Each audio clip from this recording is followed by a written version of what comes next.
So Dhurandhar the revenge ಮೂವಿಯನ್ನ ನೋಡ್ಕೊಂಡು ಬಂದೆ. ಹತ್ತತ್ರ 4 ಗಂಟೆ ಈ ಸಿನಿಮಾ ಇದೆ. ಹಬ್ಬದ ಟೈಮಲ್ಲಿ ಯಾಕೆ ಸಿನಿಮಾವನ್ನ ರಿಲೀಸ್ ಮಾಡ್ತಾರೆ ಅನ್ನೋದೇ ಗೊತ್ತಿಲ್ಲ. ಒಂದು ಕಡೆ ಹಬ್ಬ ಮಾಡ್ಬೇಕಾ ಸಿನಿಮಾವನ್ನ ನೋಡ್ಬೇಕಾ ಅನ್ನೋದು ಒಂದು ಗೊತ್ತಾಗಲ್ಲ. ಹಬ್ಬದ ಟೈಮಲ್ಲಿ ಎಲ್ಲಾದ್ರೂ ಹೊರಗಡೆ ಹೋದ್ರೆ ನಮ್ಮಮ್ಮ ಒಂದು 100 ಸಲ ಫೋನ್ ಮಾಡ್ತಾರೆ. ಸೊ ಎನಿವೇಸ್, ಮೂವಿ ಹೇಗಿದೆ, ನನಗೆ ಈ ಮೂವಿ ಹೇಗೆ ಅನಿಸ್ತು, ಹಾಗೆ ಈ ಮೂವಿಯಲ್ಲಿ ನನಗೆ ಏನೇನೆಲ್ಲ ಇಷ್ಟ ಆಗಿಲ್ಲ ಅಂತ ಹೇಳ್ತೀನಿ. ಮೊದಲನೇದಾಗಿ, ಈ ಮೂವಿ ನಿಜವಾದ ಸ್ಟೋರಿ ಅಲ್ಲ. ತುಂಬಾ ಜನ ಈ ಮೂವಿಯನ್ನ ರಿಯಲ್ ಸ್ಟೋರಿ ಅಂತ ಅನ್ಕೊಂಡಿದ್ದಾರೆ. ಆದ್ರೆ ಈ ಮೂವಿ ರಿಯಲ್ ಸ್ಟೋರಿ ಅಲ್ಲ. ಆದ್ರೆ ಇದರಲ್ಲಿ ಬರುವಂತ ಎಲ್ಲಾ ಕ್ಯಾರೆಕ್ಟರ್ಸ್ಗಳು ನಿಜ ಜೀವನದಲ್ಲಿ ಇದ್ದಂತ ವ್ಯಕ್ತಿಗಳ ಮೇಲಿಂದ ಆಧಾರಿತವಾಗಿದೆ. ಹಾಗೆ ಈ ಮೂವಿಯಲ್ಲಿ ತೋರಿಸಿರುವ ಕೆಲ ಸೀನ್ಸ್ಗಳು ನಿಜ ಜೀವನದಲ್ಲಿ ಕೂಡ ನಡೆದಿವೆ. ಆದ್ರೆ ಪೂರ್ತಿ ಸಿನಿಮಾ ರಿಯಲ್ ಸ್ಟೋರಿ ಅಲ್ಲ. ಅದು ಕೂಡ ಸಿನಿಮಾದ ಸ್ಟಾರ್ಟಿಂಗ್ ಅಲ್ಲೇ ನಮಗೆ ತೋರಿಸ್ತಾರೆ. ಈ ಸಿನಿಮಾವನ್ನ ನಾವು ಸಿನಿಮಾದ ತರನೇ ನೋಡೋಣ. ಮೊದಲನೇದಾಗಿ, ಈ ಸಿನಿಮಾದಲ್ಲಿ ನನಗೆ ಏನು ಇಷ್ಟ ಆಗಿಲ್ಲ, ಅದು ಪೊಲಿಟಿಕಲ್ ಫೇವರ್. ನೋಡಿ, ಈ ಮೂವಿಯಲ್ಲಿ ಮಾತ್ರ ಪೊಲಿಟಿಕಲ್ ಎಫೆಕ್ಟ್ ತುಂಬಾನೇ ಇದೆ. ನರೇಂದ್ರ ಮೋದಿ ಅವರ ಗುಣಗಾನ ಈ ಸಿನಿಮಾದಲ್ಲಿ ಇದೆ. ಅಫ್ಕೋರ್ಸ್ ಅವರೊಬ್ರು ಒಳ್ಳೆಯ ಲೀಡರ್, ಆದ್ರೆ ಈ ಸಿನಿಮಾ ಅವರ ಫೇವರ್ ಆಗಿದೆ. ನೋಡಿ, ಪೊಲಿಟಿಕ್ಸ್ ಮೇಲೆ ನನಗೇನು ಅಷ್ಟೇನು ಇಂಟ್ರೆಸ್ಟ್ ಇಲ್ಲ.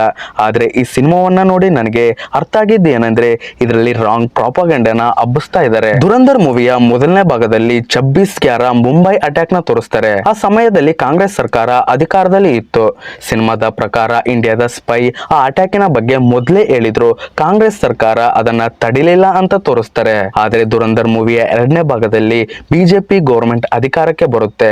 ನರೇಂದ್ರ ಮೋದಿ ಅವರು ಪ್ರಧಾನ ಮಂತ್ರಿ ಆದಾಗ ಅವರು ನೋಟ್ ಬ್ಯಾನ್ ನ ಬಗ್ಗೆ ಈಗಲೂ ಕೂಡ ಕೆಲ ಜನರು ತಪ್ಪು ಎಂದು ಹೇಳ್ತಾರೆ.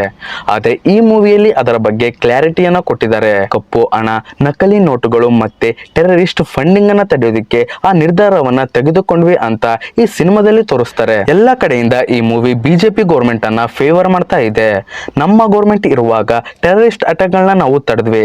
ಆದ್ರೆ ಕಾಂಗ್ರೆಸ್ ಸರ್ಕಾರ ಇರುವಾಗ ಅವರು ಅಧಿಕಾರದಲ್ಲಿ ಇದ್ದಾಗ ಅವರು ಗೊತ್ತಿದ್ರು ಕೂಡ ಅವರು ಟೆರರಿಸ್ಟ್ ಗಳನ್ನ ತಡೆಯಲಿಲ್ಲ.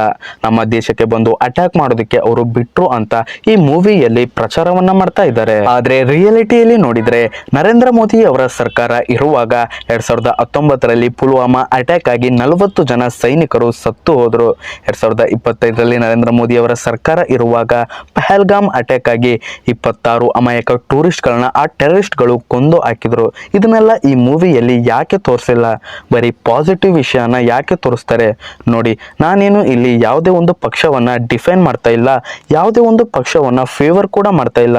ಆದ್ರೆ ನೋಡುವಂತ ಜನರಿಗೆ ತಪ್ಪು ಕಲ್ಪನೆಯನ್ನ ಮೂಡಿಸಬಾರ್ದು, ರಾಂಗ್ ಪ್ರಾಪಗಂಡವನ್ನ ಪ್ರಚಾರ ಮಾಡಬಾರ್ದು. ಇದನ್ನೆಲ್ಲ ನಾನು ಏಕೆ ಹೇಳ್ತಾ ಇದ್ದೀನಿ ಅಂದ್ರೆ, ಇವರು ಮಾಡ್ತಾ ಇರೋದನ್ನ ನೋಡಿದ್ರೆ ಇಲ್ಲಿ ಈ ದೇಶ ಡಿಕ್ಟೇಟರ್ಶಿಪ್ ನ ಕಡೆಗೆ ಹೋಗುತ್ತೆ ಅನ್ನೋ ಭಯ ಅಷ್ಟೇ. ನಮ್ಮ ದೇಶ ಪ್ರಜಾಪ್ರಭುತ್ವವನ್ನ ಕಳೆದುಕೊಂಡು ಡಿಕ್ಟೇಟರ್ಶಿಪ್ ನ ಕಡೆಗೆ ಏನಾದ್ರೂ ಹೋದ್ರೆ ನಾವು ಅವರು ಏನು ಹೇಳ್ತಾರೋ ಅದನ್ನ ಕೇಳಬೇಕಾಗುತ್ತೆ. ಅವರು ಏನು ಮಾಡ್ತಾರೋ ಅದನ್ನೆಲ್ಲ ಸಹಿಸ್ಕೊಂಡು ಹೋಗ್ಬೇಕಾಗುತ್ತೆ. ಫ್ರೀಡಮ್ ಆಫ್ ಸ್ಪೀಚ್, ನಾವು ಸ್ವಾತಂತ್ರ್ಯವಾಗಿ ಮಾತಾಡೋದಕ್ಕೂ ಕೂಡ ಆಗೋದಿಲ್ಲ. ಓ ಸಾರಿ, ನಾವು ಎಲ್ಲಿ ಹೋಗ್ತಾ ಇದ್ದೀವಿ? ಮೂವಿಯನ್ನ ರಿವ್ಯೂ ಮಾಡ್ಬೇಕಲ್ಲ, ಎಲ್ಲಿ ಈ ಪೊಲಿಟಿಕ್ಸ್ ಮೇಲೆ ಸಿಕ್ಕಾಕೊಳ್ತಾ ಇದ್ದೀವಿ. ಸೊ ಈ ಮೂವಿಯನ್ನ ಮೂವಿ ರೀತಿಯಲ್ಲೇ ನೋಡೋಣ. ಸೊ ಬನ್ನಿ, ನನಗೆ ಈ ಮೂವಿ ನಿಜವಾಗ್ಲೂ ಹೇಗೆ ಅನಿಸ್ತು ಅಂತ ನೋಡೋಣ. ನೋಡಿ, ಈ ಸಿನಿಮಾ ಮಾತ್ರ ನನ್ನ ಎಕ್ಸ್ಪೆಕ್ಟೇಷನ್ ಕಿಂತ ತುಂಬಾ ಜಾಸ್ತಿ ಇತ್ತು. ಆ ಹೆವಿ ಆಕ್ಷನ್ ಸೀನ್ಸ್ ಗಳು, ಬ್ಯಾಕ್ ಗ್ರೌಂಡ್ BGMs, ಈ ಮೂವಿಯ ಟ್ವಿಸ್ಟ್ ಗಳು ಮಾತ್ರ ಅಬ್ಬಬ್ಬ ತುಂಬಾನೇ ಇಂಪ್ರೆಸ್ ಮಾಡ್ತು. ಈ ಮೂವಿ ನಮ್ಮನ್ನ 4 ಗಂಟೆ ಏಕೆ ಕಟ್ಟಿ ಹಾಕುತ್ತೆ ಅಂದ್ರೆ, ಈ ಮೂವಿಯಲ್ಲಿ ಬರುವಂತ ರಿಯಲ್ ಇನ್ಸಿಡೆಂಟ್ ಮತ್ತೆ ರಿಯಲ್ ಕ್ಯಾರೆಕ್ಟರ್ಸ್ ಗಳು. ನಿಜವಾಗ್ಲೂ ದಾವೂದ್ ಇಬ್ರಾಹಿಂ ಅನ್ನು ಕೂಡ ಈ ಮೂವಿಯಲ್ಲಿ ತೋರಿಸಿದ್ದಾರೆ. ಹಾಗೆ ನೀವೇನಾದ್ರೂ ಹಿಂದಿ ನ್ಯೂಸ್ ಇಲ್ಲ, ಹಿಂದಿ ಬ್ರಾಡ್ಕಾಸ್ಟ್ ಗಳನ್ನ ಫಾಲೋ ಮಾಡ್ತಾ ಇದ್ರೆ ನಿಜವಾಗ್ಲೂ ನೀವು ಇನ್ನೂ ಈ ಮೂವಿಯನ್ನ ಎಂಜಾಯ್ ಮಾಡಬಹುದು. ಈ ಮೂವಿಯ ಡೈರೆಕ್ಟರ್ ಆದ ಆದಿತ್ಯ ಡಾರ್ ಅವರು ತುಂಬಾ ಬ್ರಿಲಿಯಂಟ್ ಆಗಿ, ತುಂಬಾ ಡೀಟೇಲ್ ಆಗಿ ಈ ಮೂವಿಯನ್ನ ತೋರಿಸಿದ್ದಾರೆ. ಇನ್ನು ಆಕ್ಟಿಂಗ್ ವೈಸ್ ನೋಡೋದಾದ್ರೆ, ನಿಜವಾಗ್ಲೂ ಒಬ್ಬೊಬ್ಬರ ಆಕ್ಟಿಂಗ್ ಈ ಸಿನಿಮಾದಲ್ಲಿ ಟಾಪ್ ಲೆವೆಲ್ ಇದೆ. ಒಬ್ಬರ ಮೇಲೂ ಕೂಡ ನಾವು ತಪ್ಪನ್ನ ಹುಡುಕೋದಿಕ್ಕೆ ಆಗೋದಿಲ್ಲ. ಮೊದಲನೇ ಭಾಗದಲ್ಲಿ ಯಾರ್ಯಾರೆಲ್ಲ ಕಮ್ಮಿ ಸೀನ್ಸ್ ಗಳಲ್ಲಿ ಕಾಣಿಸಿಕೊಂಡಿದ್ರು ಅವರೆಲ್ಲ ಈ ಸಿನಿಮಾದಲ್ಲಿ ತುಂಬಾ ಜಾಸ್ತಿ ಸೀನ್ಸ್ ಗಳಲ್ಲಿ ಕಾಣಿಸಿಕೊಂಡಿದ್ದಾರೆ. ಅರ್ಜುನ್ ರಾಮ್ಪಾಲ್, ಸಂಜಯ್ ದತ್ ಇವರೆಲ್ಲ ತಮ್ಮ ಕ್ಯಾರೆಕ್ಟರ್ಸ್ ಗಳನ್ನ ತುಂಬಾ ನೀಟ್ ಆಗಿ ನಡೆಸ್ಕೊಂಡು ಹೋಗಿದ್ದಾರೆ. ನೆಕ್ಸ್ಟ್, ಈ ಮೂವಿಯ ಹೀರೋ ರಣವೀರ್ ಸಿಂಗ್ ಅವರ ಕ್ಯಾರೆಕ್ಟರ್, ನನ್ಗಂತೂ ಈ ಸಿನಿಮಾದಲ್ಲಿ ಅವರ ಆಕ್ಟಿಂಗ್ ಮಾತ್ರ ತುಂಬಾನೇ ಇಷ್ಟ ಆಯ್ತು. ಇನ್ನು ಸ್ವಲ್ಪ ಹೇಳ್ಬೇಕಂದ್ರೆ, ಫ್ಲಾಶ್ ಬ್ಯಾಕ್ ಸೀನ್ಸ್ ಗಳಲ್ಲಿ ಮಾತ್ರ ಚಿಂದಿ ಚಿತ್ರಾನ್ನ ಫಸ್ಟ್ ಕ್ಲಾಸ್ ಆಗಿ ಆಕ್ಟಿಂಗ್ ಅನ್ನ ಮಾಡಿದ್ದಾರೆ.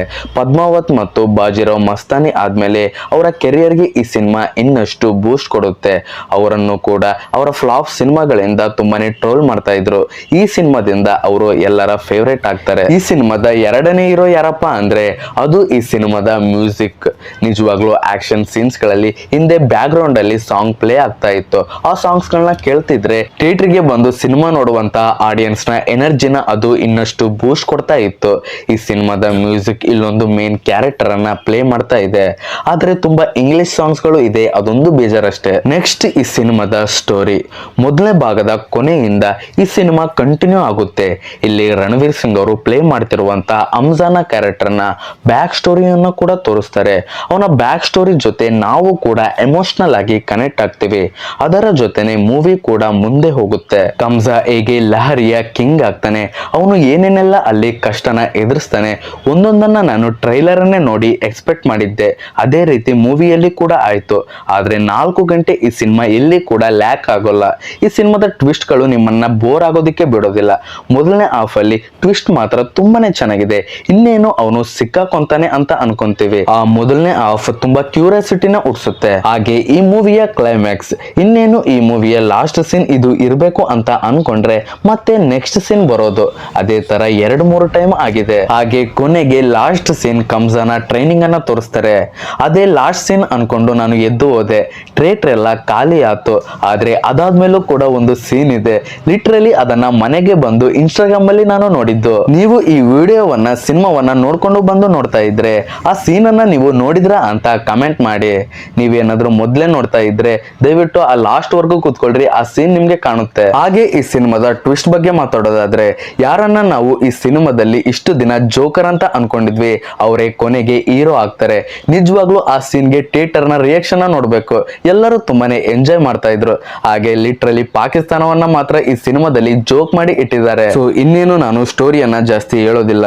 ನಿಮ್ಗೆ ಏನಾದ್ರೂ ನನ್ನ ರಿವ್ಯೂ ಇಷ್ಟವಾಗಿದ್ರೆ ದಯವಿಟ್ಟು ಈ ವಿಡಿಯೋಗೆ ಒಂದು ಲೈಕ್ ನ ಕೊಡಿ. ಹಾಗೆ ನೀವು ನನ್ನ ವಿಡಿಯೋನ ಹೊಸದಾಗಿ ವೀಕ್ಷಣೆಯನ್ನ ಮಾಡ್ತಾ ಇದ್ರೆ ದಯವಿಟ್ಟು ಈ ಚಾನಲ್ಗೆ ಸಬ್ಸ್ಕ್ರೈಬ್ ಅನ್ನ ಮಾಡಿ. ಹಾಗೆ ಪಕ್ಕದಲ್ಲಿರೋ ಬೆಲ್ ಐಕನ್ ಒತ್ತಿದ್ರೆ ನಾವು ಅಪ್ಲೋಡ್ ಮಾಡುವಂತ ಎಲ್ಲ ವಿಡಿಯೋಸ್ನ ಮೊದಲು ನೋಟಿಫಿಕೇಶನ್ ನಿಮಗೆ ಸಿಗುತ್ತೆ. So thank you for watching.